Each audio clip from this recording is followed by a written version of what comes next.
Jr. To the left of me, to the right of me, my bad. I'm tripping today. Is 14-year NFL veteran, played at the Ohio State University, also played at the legendary Glenville High School, the most electrifying player to ever come out of the city. Ted Ginn Jr. What's going on, man? What's up, baby? I'm good. All right, and to the left of me is former Notre Dame captain, played at St. Ed's, also played for the Las Vegas Raiders, Sean Crawford. What's up with you, man? What's going on? What's going on, man? We are in the huddle with Ted Ginn Jr. I am the Willie Ashford. I didn't play in the NFL, didn't play high school, but guess what? I know football. I will debate you. It doesn't matter. I'm a dog. I'm the presidente of the You Can't Teach Dog community, man. We got a good show ahead today. But before we get into that, later on, we're going to be joined by our next gen guys. But right now, Ohio State and Maryland, the greatest college football program to ever exist. I said that, okay? Ohio State defeated Maryland 37-17. Ted, Sean, Ohio State got off to a slow start, but they did come out with the victory as they Marvin Harrison Jr. had 8 receptions for 163 yards and a touchdown. I want to know, right, because we getting deep into conference play with Ohio State, man. As a former Buckeye, what's your confidence levels? Is Ohio State contenders or they pretenders right now? Well, they always gonna be contenders, but we're just not looking like contenders right now. This weekend was very, very slow coming off our bye week.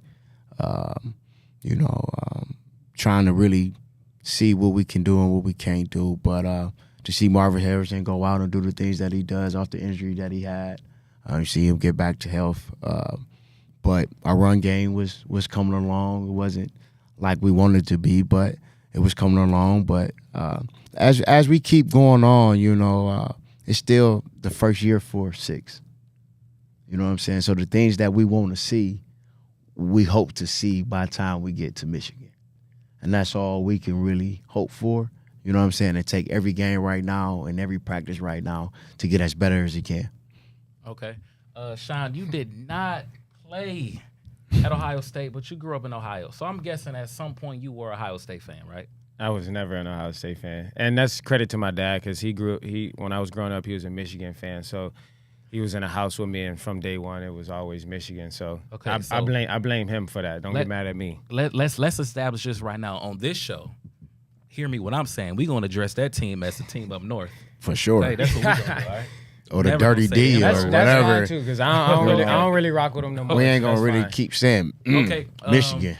But thank you, man. I appreciate that. But anyway, man, looking at Ohio State, we did defeat Notre Dame last week before the bye week.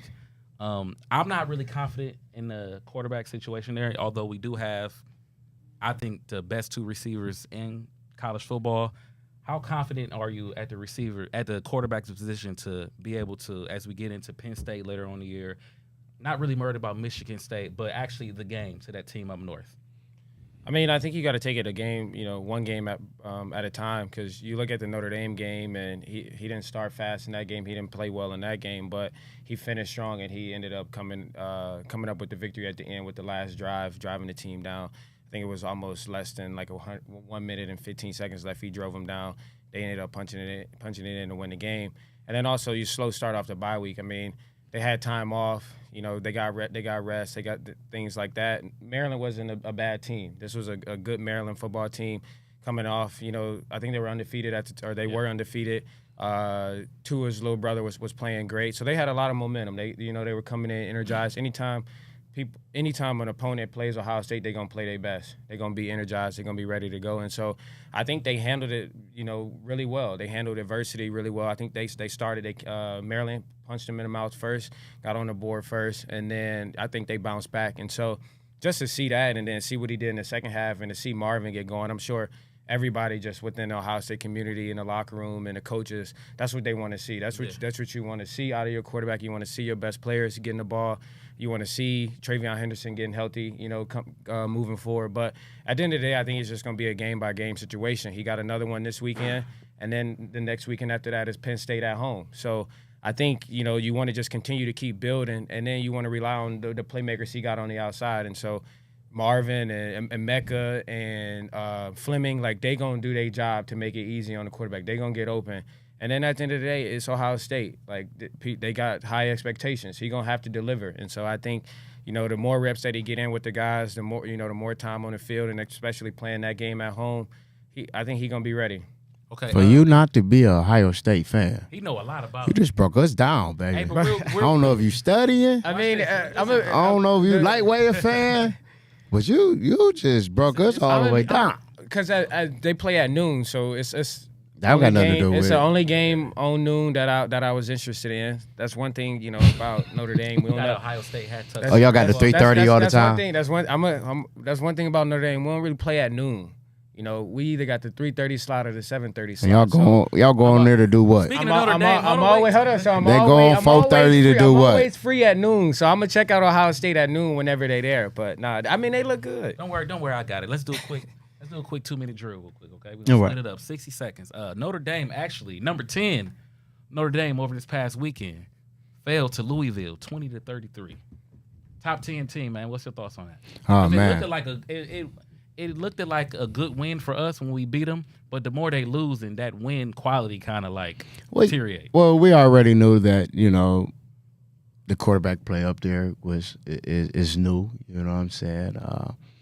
Marcus Freeman still trying to put things together and get his team together and move in the direction to be champions. But with the schedule that they have, they're gonna come across a lot of tough games this year and for the rest of the year. And as you go on, it get tougher and tougher for them. But you know what I'm saying? Coming out, they just got to get what they know they're good at and attack it. Mr. Sean, I'm gonna hand the ball off to you, man. I can imagine Louisville. You guys play Louisville every year? Nah, so every year we got like a deal with the ACC, so we play 5 different teams every year, so it rotates. So I sometimes just imagine this was a game that Louisville, they saw y'all in the beginning of the year, like, okay, this is the game they got up for. Oh, they circled them. it was they set the attendance record. Oh, really? Okay. I just want to know, as a former It was a circle game for Louisville. Okay, This so is gonna put as me a in the former- NFL. player, former fighter, man, how do you feel when your team falls to a team like Louisville? Because I look at Louisville as a basketball school outside of Lamar Jackson. That's like losing to Duke. I don't care what their record is. You don't lose to Duke. Hold on. They're an undefeated team and a ranked team, by You the don't way. lose to Duke. But we don't lose to Duke. We didn't lose to Duke, but we beat Duke, and obviously but that was our third 7:30 game. These are not excuses; these are just facts. So our third 7:30 game. He said it's our second 7:30 game, but then said it's not an Oh no, excuse. it's not an excuse. I'm just. We got I'm two just, losses I'm at just, I'm just 7:30, I know letting that. you know. I'm just letting you know. Third 7:30 game against 3 ranked opponents. Game day was 2 of them, but we come in. I think we played. This was our 5th game, so I think it was week 6 now. So this was our 5th game because we played that week 0. So the guys, they running on E right now. Okay. Running on E, but that Week is still. 5, they running But on E. Yeah, and they 1 and 2 at 7:30 we games. play 1 more game than everybody else in the country outside of USC. So, but to be honest, like watching that game, I was just disappointed in the way that that they played. I feel like we just so far this season, like we've just been a very undisciplined group. We've had multiple games where we've had over X amount of penalties. We played Duke. We had 12 penalties in that game. That game came down to the wire.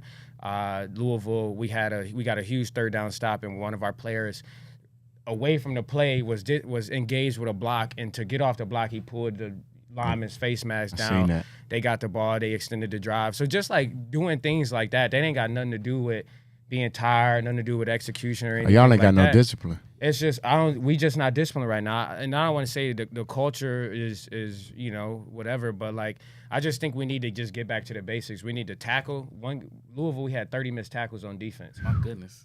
So I think we just need to get back to the basics, run the ball. We got a great quarterback, play defense, make tackles, and then at the end of the day, we got talented players on both sides of the ball. So we got to stop beating ourselves.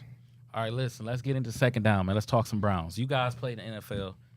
The Browns were on a bye week last week, and before the bye, Deshaun Watson, he sat out with a shoulder injury versus the Baltimore Ravens, and I was led to believe that he just needed that extra week off with the bye week. But then reports came out yesterday that he was practicing inside. He still can't throw the ball.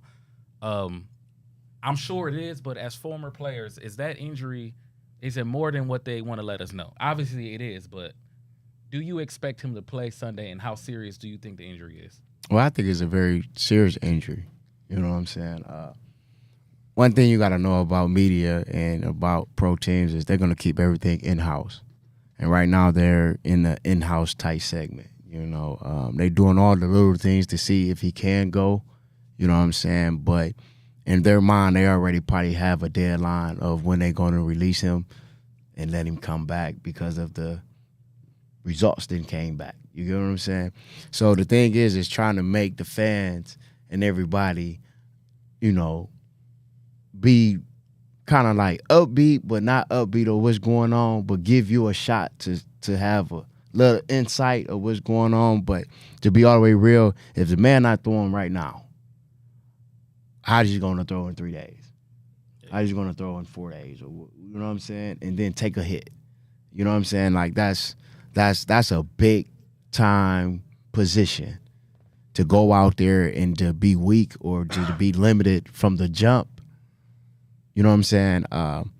That's not going to help our Brownies out at all. So I would really think, you know, take the time to get him back, fight to try to win as many games as you can while he out, but take his health as serious as you can. That was one of the things we had got into outside when we was talking. He mentioned something about keeping things in-house, but I don't know if you guys have been noticing on X, it's been like little leaks now saying they're getting PJ Walker ready or they're optimistic or unoptimistic that he'll play. So for me, when those leaks come out, I think that's kind of like putting a writing on the wall to prepare people that he may not be playing. Like if you were a player, like what would you do? Do you recommend he go out there and try to fight it out? Because like at the end of the day, he got his money. Like I think that's where we get misconstrued with. Is it health or is it money that you want to see out there? You want to see good health or you want to see the paycheck that he make out there? I'm listening. Like, you get what I'm saying? I wouldn't go out there. If I took that as that wasn't as he got his money as in, you know, but that was if I'm being real, yo, So let's take it to this. Think about what happened with our previous quarterback.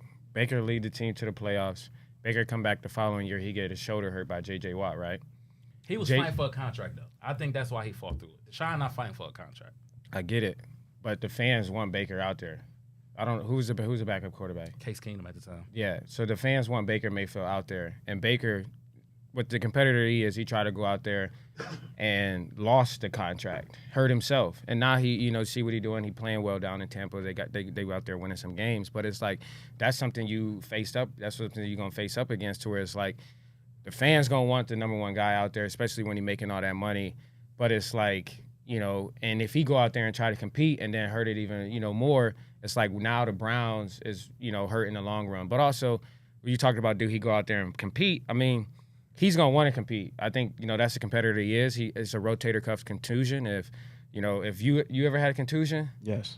like I had a quad contusion before, bro. Can't really move. It felt it's a dead muscle. Like it felt like So if he's not throwing now, he ain't throwing Sunday. No. I don't know what it because like they get better No. over time. So I don't know. saying no. I don't know No. where the contusion. I don't know. Like it's been a few weeks, but it's like I had a quad contusion. It's a bigger muscle, so it's like more blood flow and all those things. But even the quad is like it's hard to even walk. It's hard to like lift weights. It's hard to do all that stuff. So I can't imagine with a rotator cuff contusion and you a quarterback.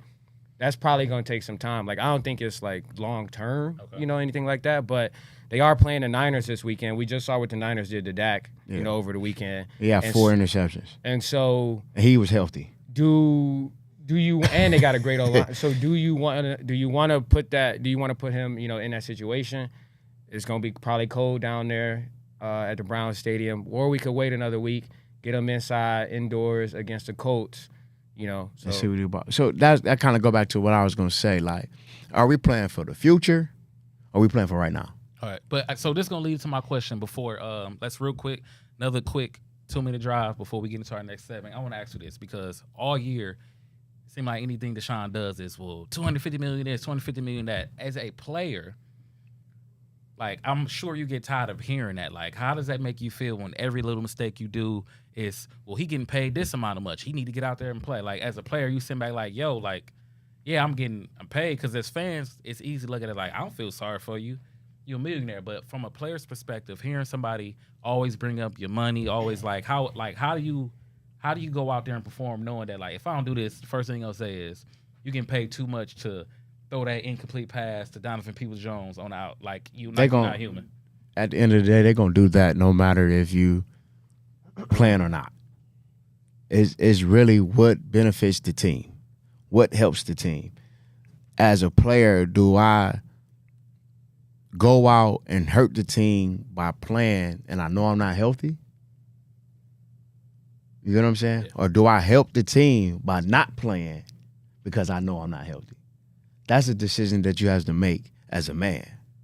So at the end of the day, of course, every trainer, every coach, every fan, everybody upstairs in the organization, all that, they're saying fight through it. It's only 16 weeks. We need you. If you can walk around, you can throw, let's do it. But then if I go out there and I'm walking around and I throw a bad pass, I don't get the ball here, I don't hand the ball off here, he shouldn't have played. Why y'all playing that guy? He's hurt. So it go back to what I'm saying. Are we playing for now or are we playing for the future? You get what I'm saying? And that's where coaching come in, where, okay, now let me put the right player at the right spot to get over this hump. Because I'd have been in the locker room where your starting quarterback is down for the next 4 to 6 weeks. There's so many avenues you can go into that, though. And I know we got, like, this is a good topic. I know we got to get into our next one, but you say, are we playing for now or the future? Do the coach have the luxury, like Stefanski got to win? Yeah. So I'm sure he looking at like, yeah, it's the future, but I don't even know if I'm going to be here if he don't play.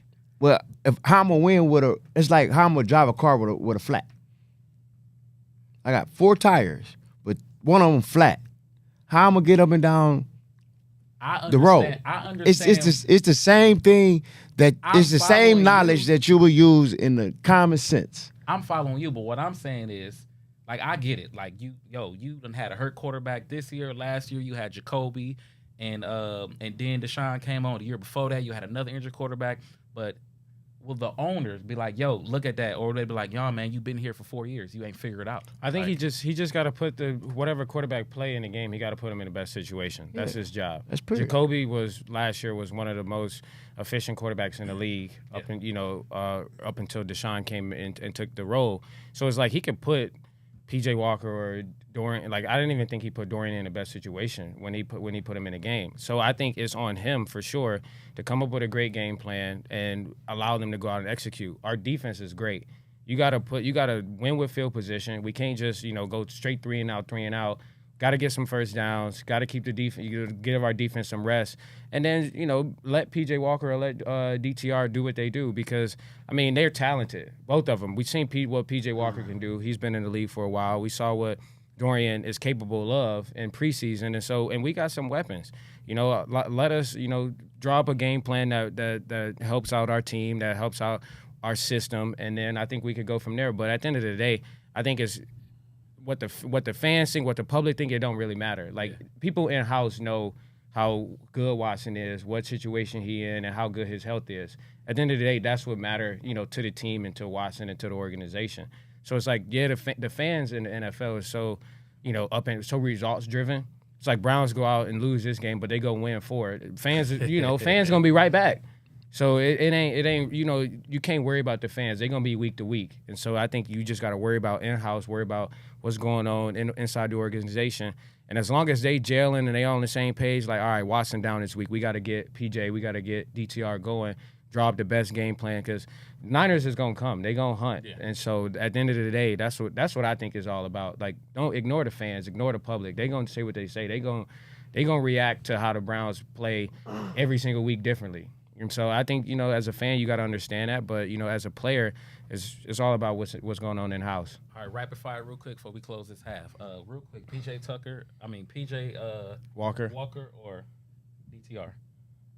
I'm not in the organization making those decisions. No, I'm just you. I mean, I've seen good games by PJ Walker and I've seen bad games by PJ Walker. So I think, I would go with DTR. He's been in the system a little bit longer. Probably, got a little bit more trust with the players, right there, the skill position players there. So I would go with him, but PJ Walker, be ready.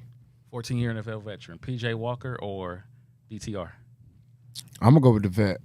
That's why I'll go with the vet too. Okay. I'm gonna go with the vet just because you need the other things that goes on with the quarterback, not just the play. You get what I'm saying? Yeah, we want Somebody to that's play, seen it before. but I need somebody that After can, that 15 seconds go out, he still can dissect the defense. for sure. We Yeah. could get us into the right play. He understand different things that go on the field. We can see different coverages that they could come into that might be kind of scarce to the young guy. You get what I'm saying? So I really think I will go with the veteran, do what the veteran can do, and then get the team to go around, because it's no different than what's going on at Ohio State. You just got good players around a first-year quarterback. It's the same way here now with the Browns. You get your good players, you put him around a quarterback that can do what he knows he can do, take our mind off of we don't have the shine in, we have this guy in. You get what I'm saying? And go to work. Okay. All right, y'all. That was a good half. Y'all like that? You good? It was rolling. Okay, It was let's go rolling. to the locker room. We're going to regroup. We're going to come back out with the next segment. No doubt. Okay. All right, yeah, I'm ready. All right, fellas, listen. We about to get into my favorite subject, my favorite topic, all right? Called You Can't Teach Dog. Sure. Now, as a President Day, the captain of the You Can't Teach Dog community, let me break it down to you. This man right here to the right of me, Ted Ginn Jr., was never the biggest person on the field, right? Never. I seen you in high school. You was Little. little, right? Yeah, But you was the biggest dog in the yard, right? for sure. Same here. I could tell you wasn't the biggest person in high school, but you played in NFL. You made it to college. Listen, man, that's pretty much what You Can't Teach Dog is when you don't matter your size, don't matter how big you is, when your team needs you when they need a big play, can they look to you? Can they come to you? So that is what You Can't Teach Dog is. And this week's You Can't Teach Dogs go to Ted. This one of your babies, man. Yeah. This one of your boys, man. It goes to Carson Juster. 7U. 7. Running back from Glenville Elite Panthers, man. He had 3 touchdowns this year, right? I mean, 3 touchdowns this weekend. It's a highlight in here I want y'all to see where not just the offensive side of the ball where he's running the ball, but also, okay, you see it right here. This the touchdown. He gone. He gone. Whoever the first kid was, I love you, but you was cooked. You didn't even have a chance. He was done. He's gone. Excuse me. Get up out of here. Go. He going to the bench with his mom. Number 0. He going to find his mom, his dad. But this Big right here. stepper. Listen, watch this right here. Excuse me. Sit down. Bam. Hey, sit down. That's the dog right there. Yeah. That's what I mean when I say you can't. Look at the coach Look at hyping the him up. I coach. like that. And I like that it's on both sides of the Yeah, ball. both sides of the ball again. Excuse me. Yeah. Nope. Still moving. The dog right there. Dog. That's what I like. So watch this right. Is this the one where he chunked the deuces to him? No, not that. It's a video. It's a play here where he running for a touchdown. Back on defense. We back on defense. Yeah. Excuse That's what I me. like. Yeah. I like where you go on both sides of the ball. You cannot teach dog. Listen, I need you to hear me when I'm saying. Oh, we got a fumble recovery. Oh, here this go might right be here. Deuce. Here you go. Watch the this. Deuce. Watch this. Excuse we me. gonna holler Bye. at you. Carson Juster, man. Shout out to you. 7. Oh, look how they did the slap 5. Yeah, that's sweet. They like Carson, man. Shout out to you. 7U from Glenville Elite Panthers, man. 3 touchdowns, man. You can't teach dog. Now we about to get into some high school because we about to get into the high school and youth football playoffs. We had some good games this weekend. I know I caught a good high school games Friday night. We gonna pass to my boy Mike. We gonna pass to my boy Ken and my boy Blood. Can I call your full name or not your full name? Pass to my boy Blood from Next Gen, man. Next Gen is the top media hub for all youth sports in Ohio. Not just football. We're going to get into basketball season. But right now, man, they taking care of football. I see them at all the youth football games. Kids run up to them. If your kid playing and they see them, man, you might as well just forget to play because they looking right at them. Like, they looking right at them, man. So go ahead, man. Let's get into it. My God, Willie, we appreciate that, man. I just wanted to piggyback on what you said and just say that Next Generation is, in fact, the number 1. You said the number for what? The number 1. I say it again. What? Number 1. Yeah, let's let number that be 1. known. Top dog. Number 1 hub for all youth sports across Northeast Ohio from ages 6 all the way through college, because this is some good Division II, Division III colleges in our area that we even got good connection with that we cover. So check us out at Next Generation Sports Media on all socials. Check us out at nextgenerationsportsmedia.com. Articles, rankings, everything that you see us do here, and it's more elaborate there. So with that, Hey, hold on real quick. For the people in the back, y'all number what? Number 1. Okay, I just want to make Oh, sure no. we got that right. Oh, Go no. ahead. Top dog. You can't Okay. teach dog. Can't You teach it. can't teach it. Go ahead. Can't teach it. I'm gonna kick it over to my guy Next Gen Blood though to talk about these Muni playoffs a little bit. Well, to start off, it was a great weekend of football from youth to college as well. I gotta say, for the playoffs, I got to see Glenville Elite Panthers 7U. That guy Carson Jester, he is a problem. busy. He is a Yeah. dog. You cannot teach that. You cannot teach dog. I think the Glenville 7U they're projected to win the whole playoffs. They just have an elite team from all positions, from the quarterback to the lineman to even the coaching staff. They just have everything to win the championship. To Guinea Elite, for the AU division, we got Guinea Elite AU. That's one of my teams. I think that's going to probably pull off the win the whole Cleveland Muni the whole playoffs. They got Malik. I don't know his last name, but he had 7 touchdowns last week. Davis. To break the Muni That's record. crazy, man. So he went beast mode last week. Shout out to Malik. For that 9U division, this week we got some good comp. This week we got Fast Break Boys versus Guinea Elite. That's gonna be a big one. They both came off Ain't of nothing but Guinea dominant. Elite teams in the playoffs, man. Shout My out goodness. Ted. They both came up off of dominant performances last week with 33-0 wins to the teams they played. I think whoever wins this game will win the championship due to the fact that Garfield Heights Bulldogs was the number 1 9U team in the league, and they got kicked out by Southside Spartans. So I think this week it's gonna be a real intense semifinal week. On the 11U division, I think if West United Gators and Six Stars make it to the championship, that's gonna be the game of the year. Yeah. Both teams play physical defense. They both have explosive offenses. Both teams have great coaches, great organizations. I definitely can't wait to see that game if it happens. Shout out I to know my boy Guinea BJ Elite. Well, for the over there, man. semifinals, I think Ginn played the West United Gators, and I think Six Stars. I forgot who they played this. I think they played the Saints this week. So Yeah. that should be a good one as well. We around now. Oh yeah. Every For age sure. group. That's all Hold I'm on, I hearing got is something for you in game. a second. You just All wait right. right there. Go ahead, let's get to the next one. I'm gonna get off to the 12U division. I'm gonna just say it flat out. It's gonna be Southside Spartans versus the Maple Saints. Oh You no, wanna it's see an that upset matchup alert. man. It's an upset alert. Don't do You that. think it's gonna be a You match? think You so? think it's gonna be an Upset upset alert. Don't alert? do that. Hey, we getting them boys Oh, ready, man. okay? We ain't gonna do that. Hello, Okay? Will. Who y'all getting ready? I'm a Wham and the West Side Wolverines. Okay, all right. Who they beat this week? The West Side West Side Wolverines. Wolverines, man. They beat who they beat? Got who they beat this week on the 12. Oh, you ain't forget who they beat. Oh, is that who they beat? You know who they beat. Who they beat? Them Ginn boys. Uh-huh. Yeah, You know, we yeah, take some. Yeah. They was No. talking too. They was talking mad too. Come to South, they did all of that for 1 yard. I said scoreboard, son. Scoreboard. Back Come on, it man. up. Don't be going at my guys Come on, like that. he It's started been a talking hard first. year for us He with the started 12s, talking okay? first. Go ahead, man. My Nah, bad. I think in this 13U division this week, I think this probably gonna be the most electric. Like this gonna be a crazy semifinal week for the 13U division. I know Guinea Elite. They playing against the Maple Saints. You know, I'm getting my boys ready. That's the That's game. gonna be a good that might one. be the game of the year. That might be one of the game of the year.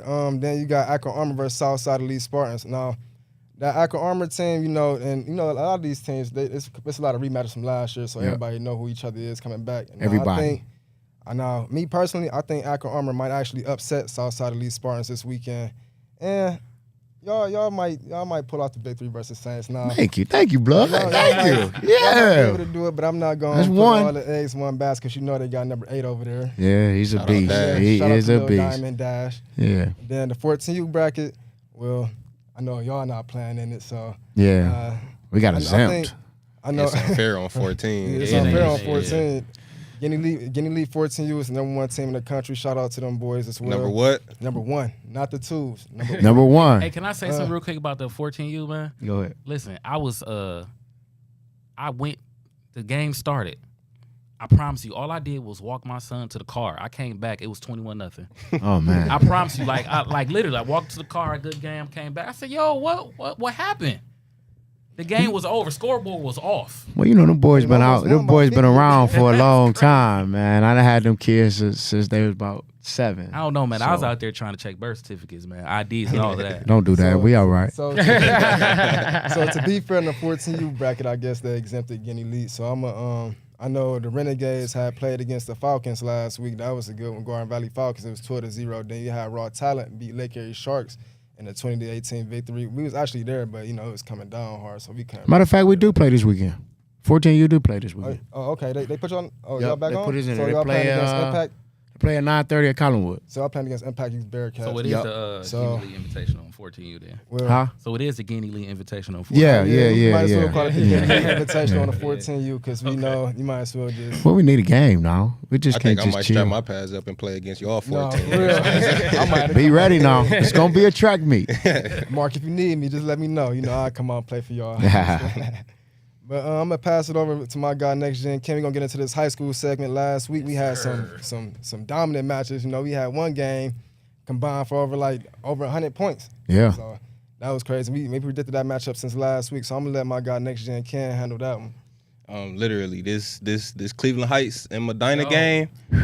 I want y'all to understand what I'm about to say to y'all. This Cleveland Heights and Medina game, right? They combined for 114 points, That's Man. crazy. 62-52. Cleveland Heights W.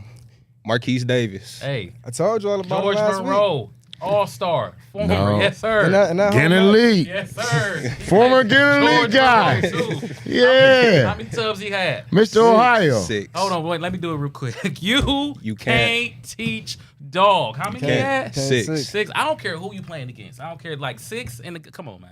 I think next week, man, we got to have a couple interviews on here for some sure. guys. And we can't forget And, about Danny Stoddard as well. He put up numbers too. He had put up 600 yards, 500 passing, 100 yards Stoddard- rushing, Danny Stoddard 7 had touchdowns. 6, So yeah. that whole matchup, like we predicted last week, it lived up to We know- expectations. I'm gonna Yeah, give a we shout kinda out to talked number about 2 it. on Medina team too, because Austin Knowles. Austin Shout out Knowles. Austin Shout out Knowles. he Austin snapped. Knowles. He was making some plays for Medina. For sure.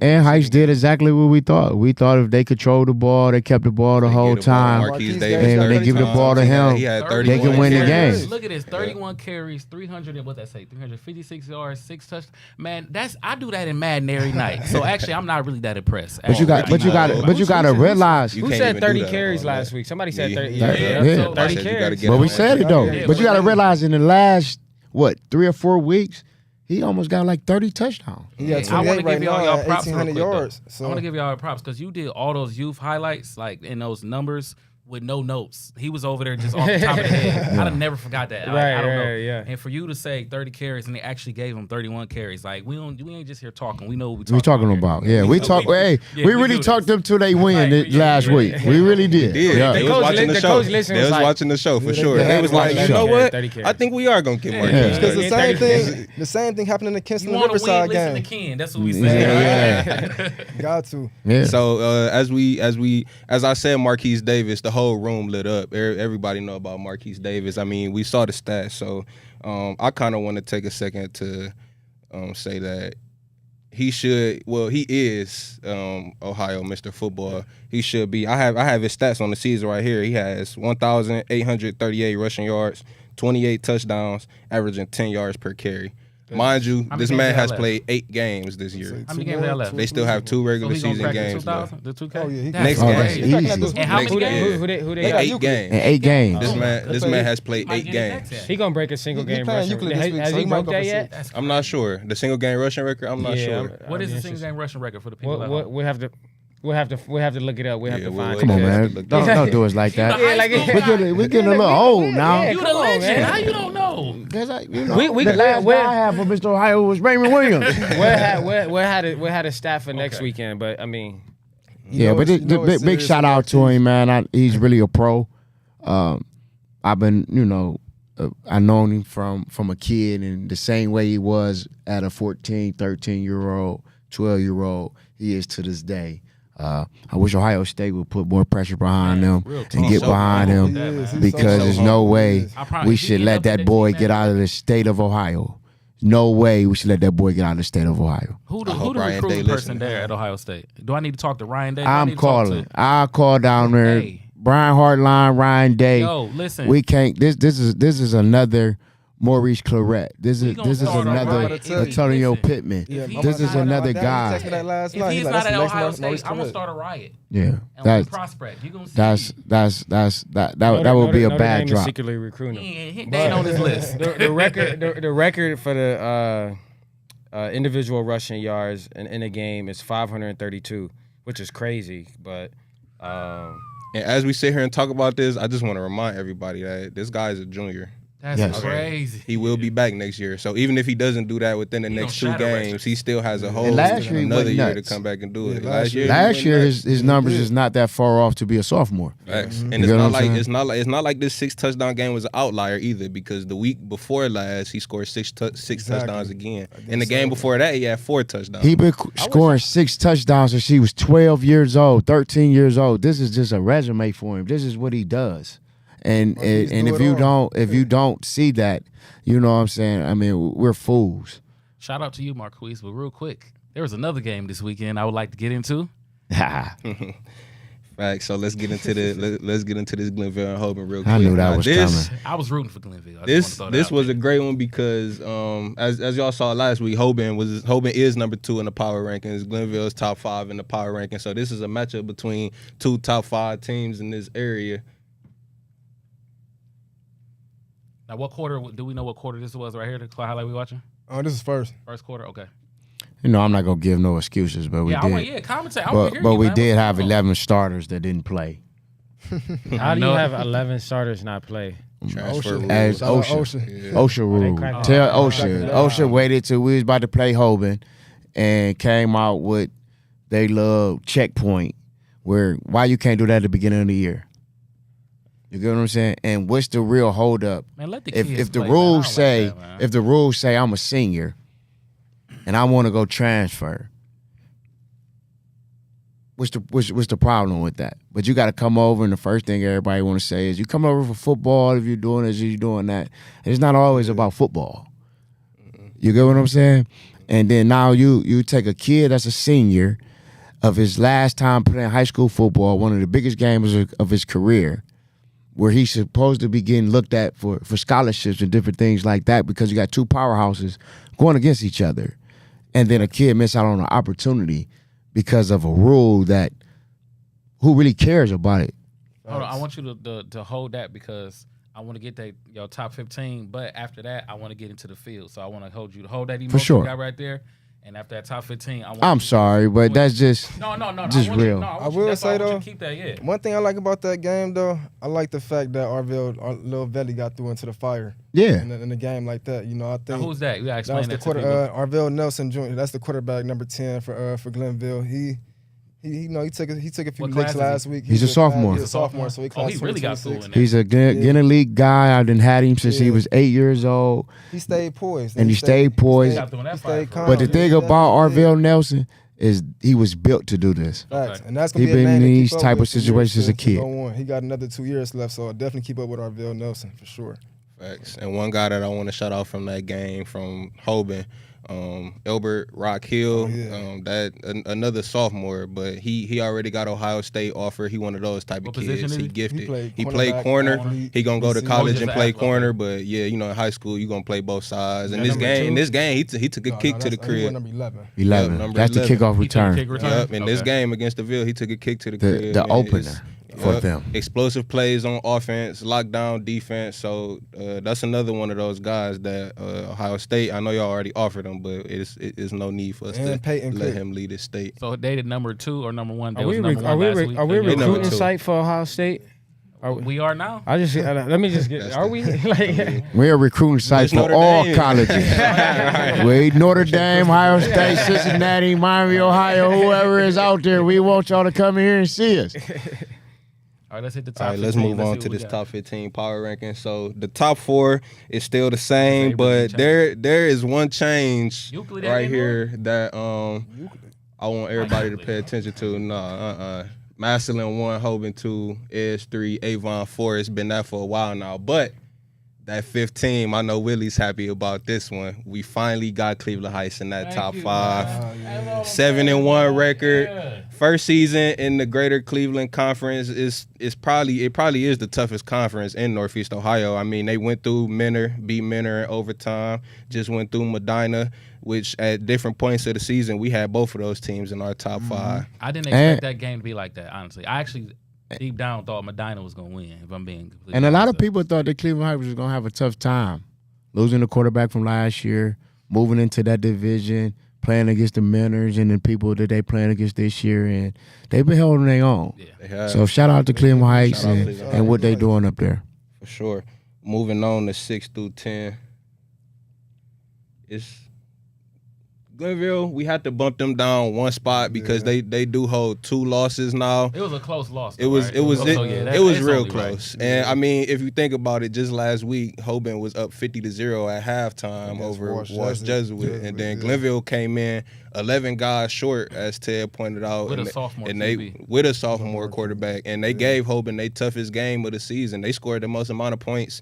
What they scored 16, I believe. That's the most amount of points that anybody scored on Hoban all season long. And Hoban, I believe, has the best defense in the entire What state was of the Ohio. what was the Glenville, the sophomore QB? I just want to shout him out one more time. Arvell Nelson. Arvell Man, shout out Nelson. to you, man. Yeah. Shout out Velli. So Glenville falls one spot. It kind of had to happen. Ursuline bumps up one spot. This is all kind of trickled down to Medina falling down a little bit. Kinston back into the top 10, and Riverside falls out because Kinston and Riverside did match up against each other this past week. So actually, that was another good one. Riverside was up early in that game, and Kinston kind of walked it down, just trickled it down all game, and they ended up with a game-winning touchdown, probably about 20 seconds left on the clock. So shout out Kinston, shout out Sean Patrick, shout out Lucas Cartenback, a couple of those guys we talked about last week. So we got them back into the top 10. Moving on to the final 5, we see Riverside fell here. Wadsworth, Menor, and Hudson have kind of been floating right here in this same exact spot for a little bit. Watson is 7-1 on the season. Menor they lost to Medina and they lost to Cleveland Heights, and then Hudson, I believe they're 7-1 on the season too. Now, Lake Catholic, this is a new team to our top 15. We're 7-1. sneaking them in there at 15, yes, sir, because Lake Catholic has had a very impressive season. They are 7-1 as well, but they have one of the biggest dubs so far, which was Over defeating Kinston by 28 points. So taking that into account with the fact that we're going to check out Lake Catholic this week. So we snuck them in there at number 15. Okay. First off, shout out to all those teams. It's a topic that we was talking about outside before we came in the studio. An incident, I think it was a shooting that happened at Euclid, and they were supposed to play Solon for their senior game, but Solon refused to go to Euclid because of that prior incident. So I wanted to talk to you guys. You guys play high school football in Northeast Ohio. Just your take on that, because you was very passionate about it when we were outside. So I just wanted to talk about it on camera, just to give the people at home, the people that's watching it, just an insight on it. And I want you to comment on it too after you get done. Well, I just really think that you take the joy away from the kid. Could you break the incident just a little bit more? I mean, I really don't know the whole incident down and out, but from the incident that transpired to kids not being able to play on their home turf, on their senior day of, the end of the season, you know what I'm saying? I mean, that's what we go to school for. You go to school to have a senior day at home where you can walk your mom, your dad, and all them people out. Not saying that it didn't happen, you get what I'm saying? But not to have it where this is my last time ever either touching this field or playing on this field as a Euclid Panther. You get what I'm saying? Like, that's like blind. Some people don't even play football after that. after this. This is their last moment. In my last moment, I had to go to a whole nother school to celebrate my senior day. You get what I'm saying? And it just shows that, it's just not the inner city that need help. It's everybody that need help. You know what I'm saying? It's a citywide help.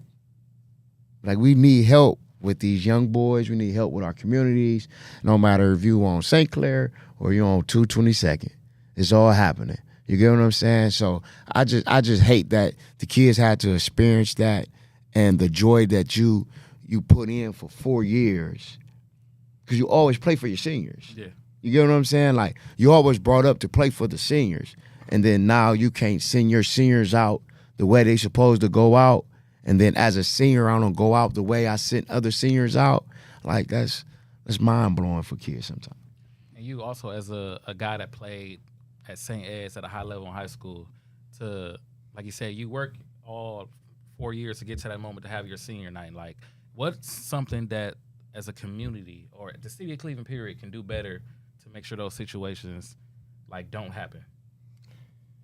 I mean, as far as like figuring out like a plan in place to make sure those situations don't happen, I'm not up to, I don't really focus on that or pay attention to that on that end. But I do think that like, unknowingly the parents and just the Solon administration are painting a picture for the kids that are now at Solon and then the kids that are coming up to where it's like, oh, we can't go over there or don't go over there, it's dangerous, or even things like that, to where it's like that could be setting us back as a community, to where it's like some kids in Solon may not have ever been to Euclid.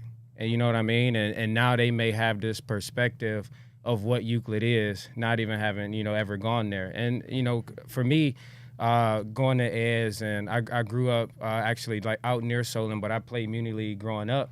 So I was able to experience, the inner city, play against inner city kids and grow with them and build relationships with them and everything like that. But it's like I went to school with people who have never been down the way or never, been down there. And so they have this perception that, oh, it's dangerous, it's ghetto, like it's a, a tough situation where it's like, but they have no idea. And I think that in itself is setting us back as a community, because it's like, especially playing a game, like, when you go to Ohio State, when you go to Toledo, when you go wherever you go in college, there's going to be kids from different backgrounds. And that's the best thing about a college locker room is like, you got a kid who played in inner city. You got a kid who went to private school, went to boarding school, went to wherever they may be from Canada, wherever he's from. But like, we all get in one locker room, and it's a bond, it's a brotherhood. And I think you took that away by not allowing those kids to go out there and play that game, because everybody got the same struggle. What's going on St. Clair? It's going on Euclid. It's going on at Maple. It's going on in Strongsville. It's just how it's been portrayed. You get what I'm saying? But everybody's going through the same thing. When you get into the locker rooms, when I got to Ohio State, Ohio State University, it was guys that you thought was living high and mighty, but was living the same way you was. I want to say this though, just giving like my perspective. Like I said, I didn't play high school football, but I've been in a lot of high school games, and a lot of it start with the parents and the coaches. Like, yo, let these kids have fun. Facts. Like, it's not about you. They're arguing in the stands. We've seen too many incidents over the years of people getting seriously hurt, getting killed at these games. Like, yo, you sucked. Your time is up, man. You had your time. Like, let it go. It's not about you. Stop trying. These kids don't care about, well, I coached or played against Ted again or Sean back in the day. I still got beef, man. Let that go and let these kids live their life and let them have fun. Football is supposed to be fun, because half of these kids that's playing may not even go on to play football. They may get older and be like, I want to be an engineer or something like that. Like, so like, let these kids have fun, man. Stop fighting at these games. It's not about you. Your time is up. You sucked. Like, let it go, man. It's not about you, okay? Like football is supposed to be a fun game. I remember playing Muni League, and I remember riding that bench. It was cold on that bench. Yeah. Okay? Watching my boys go riding out there. It was cold on that Over bench. that bench. But I remember like the messages that coaches gave me. I remember them to this day. And that's what football and sports is about, like the brotherhood, like even outside the game. Learning the message outside of the X's and O's. Yeah, like parents, coaches, stop, man. It's a kids' game. Let these kids have fun. Half of these kids go to school with each other. You're not going to make them not like the other kid. They see them every day in school, man. So that's just my little rant before we get into the fourth quarter, my little pregame speech, man. Like fourth quarter speech. Let the kids go ahead, man. Real quick, shout out to Euclid's AD as well, Tony Fisher. Because I feel like obviously a legend around Cleveland, but Notre Dame guy as well, played in the NFL. And obviously he's coming back to give back to, his school, his community. So shout out to him because I just follow him on Twitter and saw what, the work that he was doing, just not like exposing it, but like just bringing light to it. And then they also got another opponent. So, I mean, I feel like he's doing good work and will do good work. So shout out to him. Shout out to you, Tony. But that's it. It's these parents, man. I ain't seen y'all, man. Because me, one thing you never do, you'll never hear me talking about how good I was in football, because I wasn't. And a lot of you out there, I know you. Lying, you wasn't good, all right? He was right next to me, and if you did play, it's because your daddy was coach. All right, let's get about that. All right, y'all, listen, man. It's fourth quarter, 2-minute drill. It's time for TED Stories, man. TED Talks. Let's call that right. Okay. Okay. You are from Cleveland. Yes. Played at the Ohio State, the greatest college football program Yes. in the history of college football. Gotta make sure I look to my left when I say that. Okay. We got more national championships, but I gotta make sure I look to my left when I say that. Okay? You hear me when I'm you said saying the it, okay? history. So History. All right. You played in the NFL 14 years, man. Right down the street is Cleveland Browns Stadium, and I always wanted to ask you this: was there ever a moment or ever a time? You got 2 minutes, 2 minute drill. We need a score. So okay, you got to get us downfield. We out of timeouts, so we got to go. Was there ever a moment where you had a chance to play for the Browns, or you wanted to play for the Browns? Like, because I always wondered that. How does Ted Ginn Jr. not play for the Browns? Well, yeah, I mean, of course, you always want to play for your hometown. You know, I did the things that I did at Ohio State. You know, I made it to the NFL.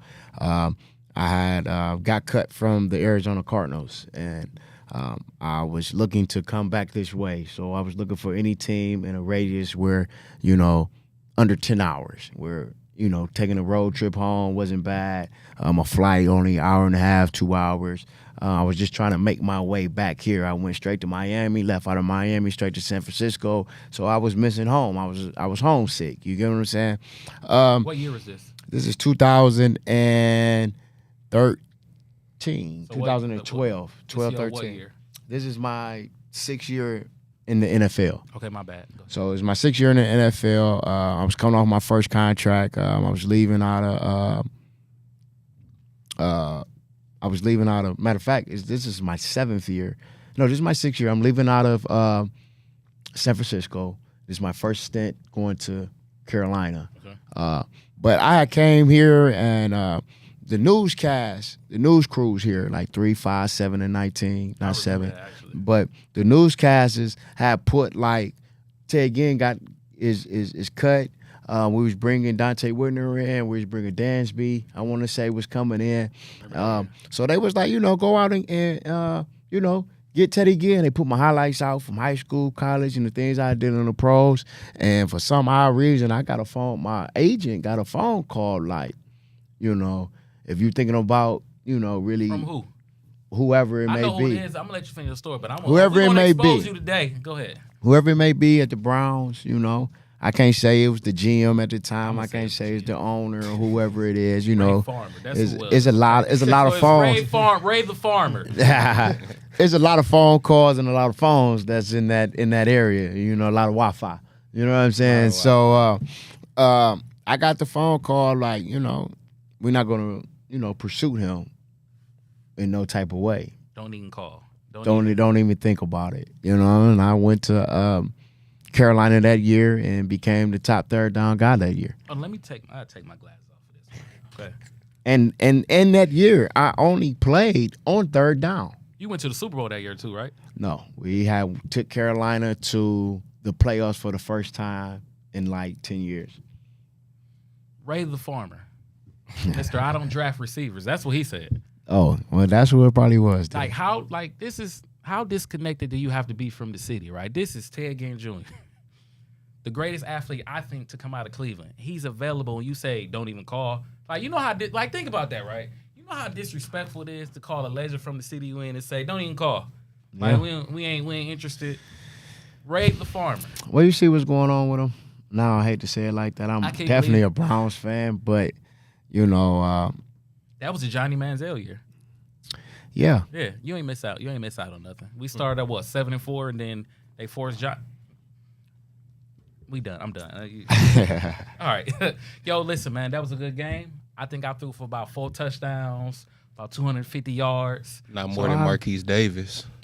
I ain't run for more than Marquise Davis. I think I was 6 receptions. Yeah, I was 4 for 6. About 200 all-purpose yards. Nah, 150. Yeah, about 150. 150. Okay, how many tackles did you have? You had any INTs today? Nah, I didn't have any INTs today. It was a slow game. I got a forced fumble though. Forced fumble. Okay, we like that. Listen, man, that's it. That's the game, man. We got the dub today. I got my 4 dogs up here with me. I got Ted Ginn Jr. I got Sean Crawford. I got Ken from Next Gen. I got Blood from Next Gen. Yo, this is In the Huddle with Ted Ginn. We out. Peace.